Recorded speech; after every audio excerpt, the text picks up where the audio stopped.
আপনি আস্ত একটা ফাজিল। কেন? নিজের বাবা মাকে দিয়ে আমাদের বাড়িতে বিয়ের প্রস্তাব পাঠিয়েছেন, আর এখন এমন ভাব করছেন যেন আপনি আমাকে চেনেনই না।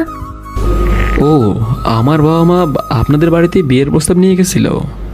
কেন, আপনি জানেন না বুঝি? আমি শুধু জানতাম বাবা মা আমার জন্য মেয়ে পছন্দ করেছে, কিন্তু সেই মেয়েটা যে আপনি তা তো জানতাম না। ও তাই নাকি? কিন্তু রাকিব ভাইয়া তো আমাকে অন্য কথা বললো। কে বলেছে রাকিব আপনাকে? আসলে আবির বরাবরই একটু দুষ্ট, কিন্তু ছেলে হিসেবে খুব ভালো। আজকে ওর বাবা মাকে ও নিজেই তোমাদের বাড়িতে পাঠিয়েছে। তুমি যদি আবিরকে বিয়ে করতে বানা করে দাও, সে ভয়ে আবির ঠিক মতো খাওয়া দাওয়া করে না, রাতে ঠিক মতো ঘুমায়ও না। আবির আমাকে বলেছে ও যদি তোমাকে না পায় তাহলে নাকি মরেই যাবে। ইস রে, শালা রাকিবের বাচ্চা আমার মান সম্মান সব শেষ করে দিল। ওকে এত কিছু বানিয়ে কে বলতে বললো?